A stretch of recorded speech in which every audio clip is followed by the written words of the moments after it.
It was a cold November afternoon, and New York City was wrapped in a mix of bustle and melancholy.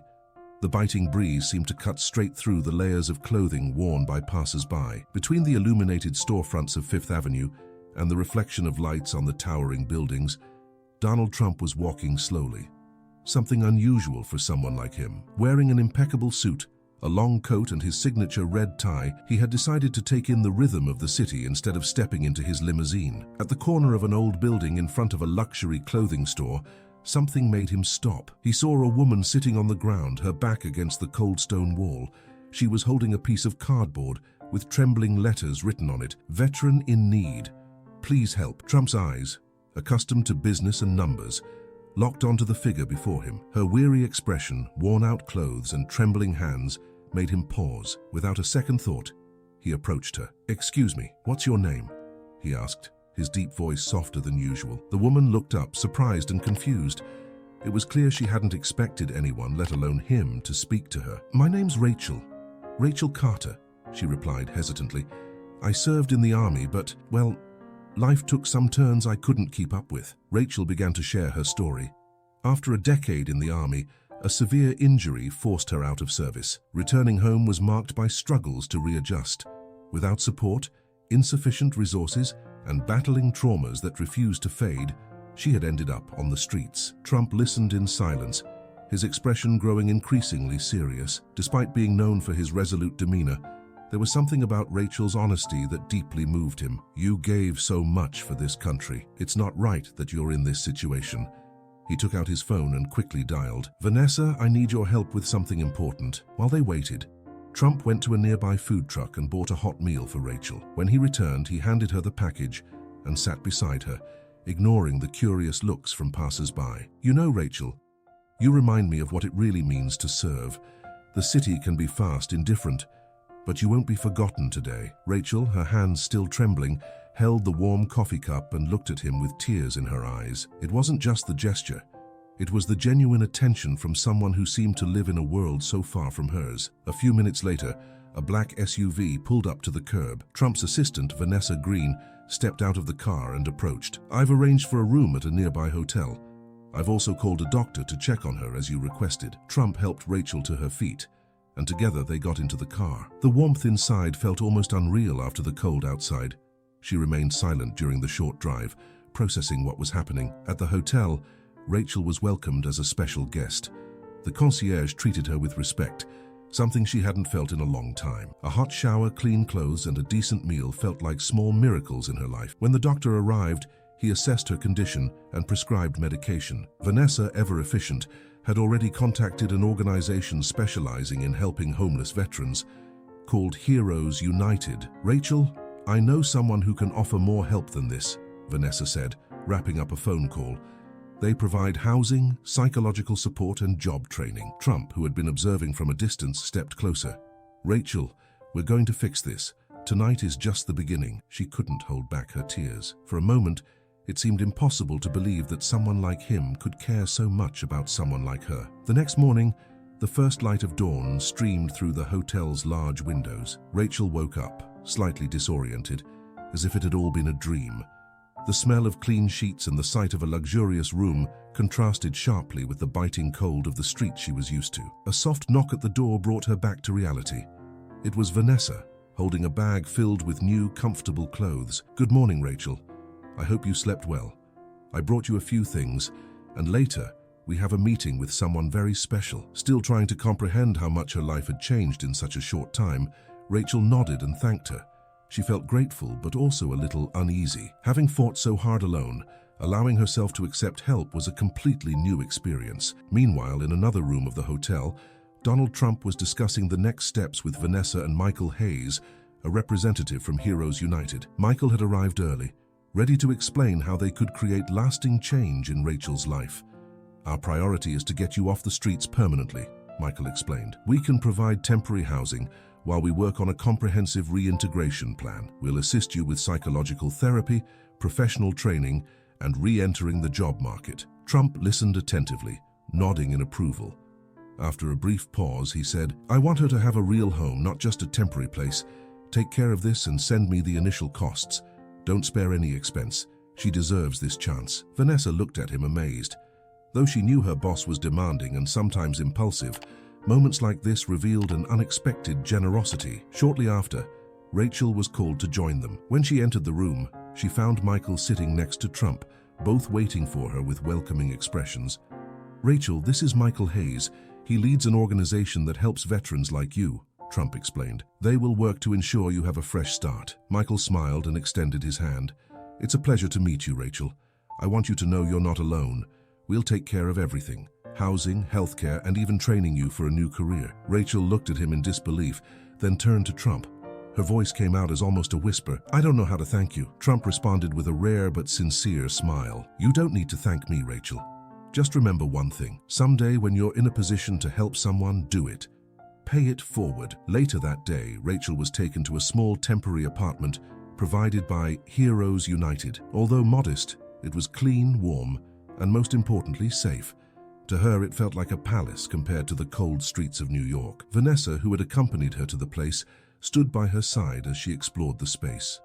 Rachel ran her hand along the walls and looked out the window, where the city seemed smaller from above. "It's perfect," Rachel said with a shy smile. Vanessa handed her a folder containing information about the next steps: medical appointments, therapy sessions, and a professional training program. "This is all part of the plan to help you get back on your feet, Rachel. And remember, you now have an entire team on your side." Rachel clutched the folder to her chest as if it were a treasure. For the first time in years, she felt true hope. In the days that followed, Rachel began adjusting to her new routine. Therapy helped her process past traumas, while the training program taught her skills she never imagined she could learn. She excelled in an operations management course, which aligned with her military background. Trump, who monitored her progress from a distance, asked Vanessa to send weekly updates. He wanted to ensure every step was being completed. A month later, Rachel received an unexpected call. Vanessa informed her that thanks to Trump's financial support, she had a new place to live, a small apartment in a quiet New York neighborhood. When Rachel saw the place for the first time, she was speechless. It was simple but cozy, with basic furniture and a functional kitchen. On the counter, there was a handwritten note. "Rachel, this is your new base. May you conquer the world from here. Donald Trump." She held the note for a long time, tears streaming down her face. Days turned into weeks, and Rachel Carter's life changed in ways she could never have imagined. Now in the small apartment she called home, she finally felt safe. Every corner of the space reflected a new beginning: the table where she organized her coursework, the small shelf where self-help and financial planning books began to pile up. Rachel wasn't just surviving. She was building a new life. One morning, while reviewing her weekly schedule, she received an unexpected call. It was Vanessa. "Rachel, good morning. I have something special for you today. Donald would like you to meet him at Trump Tower." At Trump Tower? Rachel nearly dropped the phone. "What's going on?" "Surprise," Vanessa replied with a light laugh. "Just be there at 3 p.m. Anxious, Rachel put on her best outfit, a simple set she had bought with the first gift card she received from Heroes United. Though she still felt slightly out of place, she took a deep breath and stepped into the iconic building, with its golden shine and luxurious atmosphere. When she was ushered into the main office, she found Trump sitting behind his expansive desk, looking at her with the same firm yet warm gaze she'd seen on the first day. "Rachel, it's good to see you. How are you doing?" he asked, standing up to greet her. "I'm well, sir. Better than I've ever been. I don't know how to thank you." He gestured for her to take a seat.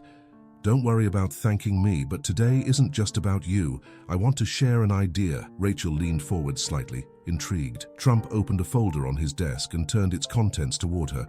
Photographs of other people who, like her, were veterans struggling to survive. "Rachel, your story made me think. There are thousands of people like you who gave everything for this country, and yet have been forgotten. I want to start a new program, something big, something that can touch more lives." She looked at him, incredulous. "Sir, I don't know what to say." "Say you're in. I want you to be the ambassador for this project," Trump said, his voice filled with determination. "You'll be the face of it, Rachel. Who better to inspire other veterans to believe they can start over?" For a moment, she was speechless. "This is surreal. I never thought I could be part of something like this." Trump smiled. "Don't underestimate your impact.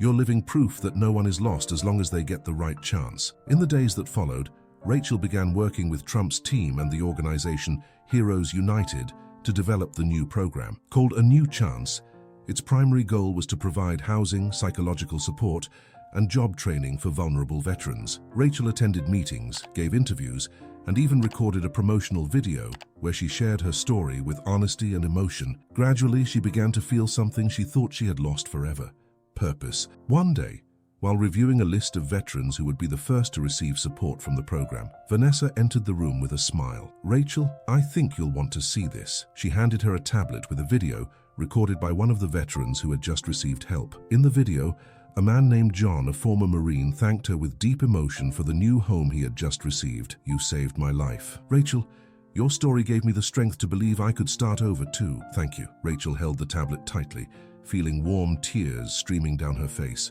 Vanessa placed a hand on her shoulder. "You're changing lives, Rachel." That night, alone in her apartment, Rachel allowed herself to reflect on everything that had happened since the day Trump stopped on Fifth Avenue. It felt like her life had been caught in a whirlwind, pulling her from rock bottom and placing her on a path she never imagined. She picked up the note Trump had left on her counter, which she kept carefully framed. "May you conquer the world from here." Rachel smiled.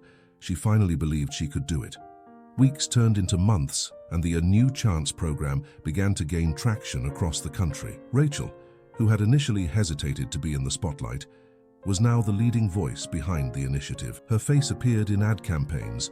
Her story was shared on TV shows and fundraising events. Although the public attention was something she had never sought, Rachel felt genuine satisfaction knowing she was helping other veterans find hope, just as someone had done for her. On a spring morning, Rachel was invited to take part in a special ceremony at Central Park, where the program would inaugurate a new support center for veterans. The ceremony was planned to be grand, with politicians, business leaders, and other veterans in attendance. Rachel was nervous. The event would be televised and she knew she'd have to give a speech. Since starting her work on the program, she had spoken to small audiences, but this was different. Backstage, as they adjusted the microphone on her outfit, Trump approached her. "Nervous?" he asked with a small smile. Rachel laughed nervously. "Very." Trump placed a firm hand on her shoulder. "Remember one thing. You're not here by chance. Every word you say today will mean something to someone who needs to hear it. Just be yourself, Rachel. That's all it takes." She took a deep breath and nodded. Amid a crowd that applauded warmly, Rachel walked onto the stage. For a moment, she was overwhelmed by the sheer number of people present. Veterans, families, journalists, onlookers. But then she remembered Trump's words. "Good afternoon, everyone." Her voice, hesitant at first, soon grew steady. "Just a few months ago, I was sitting on the sidewalk of a cold street, holding a piece of cardboard and trying to survive. I never imagined I'd be here today, standing in front of you, talking about starting over." The crowd fell silent, absorbing every word. For many of us veterans, the battle doesn't end when we leave the field. It continues when we try to adapt to a life that changed while we were away. Sometimes it feels like we're fighting alone. Rachel paused, holding back her emotions. But thanks to people who care, like Mr. Trump, and organizations like Heroes United, I'm here to tell you that no one has to fight alone. This program isn't just a project, it's a promise that every life matters. The applause that followed was thunderous. Rachel saw veterans in the crowd nodding, some with tears in their eyes. She realized her message had touched hearts. After the event, Rachel was walking through the park, feeling a lightness she hadn't felt in years. Trump, who had watched the speech from afar, approached her. "You were incredible up there, Rachel." She smiled, still a bit shy. "Thank you. I don't know if I could have done it without your words of encouragement." Trump shrugged, a slight smile on his face. "You always had it in you. You just needed a push." The two continued walking, watching families gather around the new support center. Rachel stopped for a moment and looked at Trump. "Mr. Trump, why did you stop that day? I mean, you could have just walked by like so many others." Trump was silent for a moment, thoughtful. "I've seen many people struggling, Rachel, but there was something about you, something in your eyes. I knew that with the right help you could rise again, and well, I guess I was right." She smiled, moved. "Thank you for everything." Trump nodded, but his expression was serious. "Just promise me you'll keep going. This is only the beginning, Rachel. There's so much more to do." That night, as she returned home, Rachel reflected on the day. The center they had opened was the first of many planned by the program, and the impact was already visible. She received messages from veterans in different states, thanking her for giving voice to their struggles. Rachel picked up her journal, something she had started using as part of her therapy, and wrote, "That day on Fifth Avenue changed my life. But more than that, it gave me a purpose. I don't know where this journey will take me, but I'm ready to move forward because now I know no one is beyond saving. She closed the journal, feeling a peace she hadn't experienced in a long time. The impact of the A New Chance program was greater than anyone could have predicted. Within months, dozens of veterans had received housing, psychological support, and professional training. The initiative gained national attention and was replicated in other states, with Rachel becoming a symbol of resilience and hope. One afternoon, while Rachel was in a meeting with the Heroes United team, Vanessa entered the room hurriedly. "Rachel, you have an important call," Vanessa said, pausing and looking almost nervous. "It's the president." Rachel's eyes widened in surprise. With slightly trembling hands, she picked up the phone and answered. "Hello?" On the other end of the line, a warm voice said, "Rachel Carter, this is the President of the United States. I want to congratulate you on the incredible work you and your team are doing. The whole country is impressed." Rachel felt a lump in her throat. "Sir, this is such an honor, but none of this would have been possible without the support of so many amazing people. And that's exactly why I'd like to invite you to the White House to officially recognize your work. We need more people like you, Rachel." She hung up the call, stunned. Vanessa and the others, who had been waiting anxiously, erupted into applause and cheers when they heard the news. Weeks later, Rachel was welcomed to the White House in an official ceremony. She was visibly emotional as the president handed her an award for her work with veterans. In the audience, among political leaders, military officials, and business executives sat Donald Trump, watching with a rare smile of satisfaction. As she received the award, Rachel gave a brief speech. "This recognition isn't just for me. It's for all the veterans who are still struggling to find their place in the world, and for those who believe that a life can be transformed with empathy and action." The ceremony ended with a standing ovation, but for Rachel, it wasn't an endpoint, it was a new beginning. After the ceremony, Rachel found Trump in the White House garden. He was standing, gazing at the central fountain. "Mr. Trump," she called out, approaching him. He turned, still smiling. "Rachel, I never doubted you'd get here." She laughed, shaking her head. "I wouldn't be here if it weren't for that day. I don't know why you stopped, but it changed everything for me." Trump sighed, looking into the distance. "Sometimes, Rachel, all it takes is a moment, a simple decision, and what you did with it was far greater than I could have imagined." She nodded, feeling a deep sense of gratitude. "Thank you, Mr. Trump, for everything." He looked at her seriously, but with a hint of pride. "Just don't forget what you said. Pay it forward." In the years that followed, Rachel continued to lead the program, expanding it to reach even more people. Her work gained global recognition, and she became a respected figure in social activism. But for her, the true impact lay in the lives she helped transform. One day, while visiting one of the new centers the program had opened, she met a young veteran holding a piece of cardboard that read, "Veteran in need, please help." Rachel sat down beside her, just as Trump had done for her years ago. "What's your name?" she asked with a kind smile. The young woman, surprised, replied, "Emily." Rachel placed a hand on her shoulder. "Emily, let's change that." And so the cycle continued as Trump had asked, paying it forward. If you made it this far, thank you for following this moving story. If it touched your heart, give it a like and subscribe to the channel for more inspiring stories. We bring incredible new content almost every day. Click on the links appearing on your screen to explore other stories as impactful as this one. See you next time.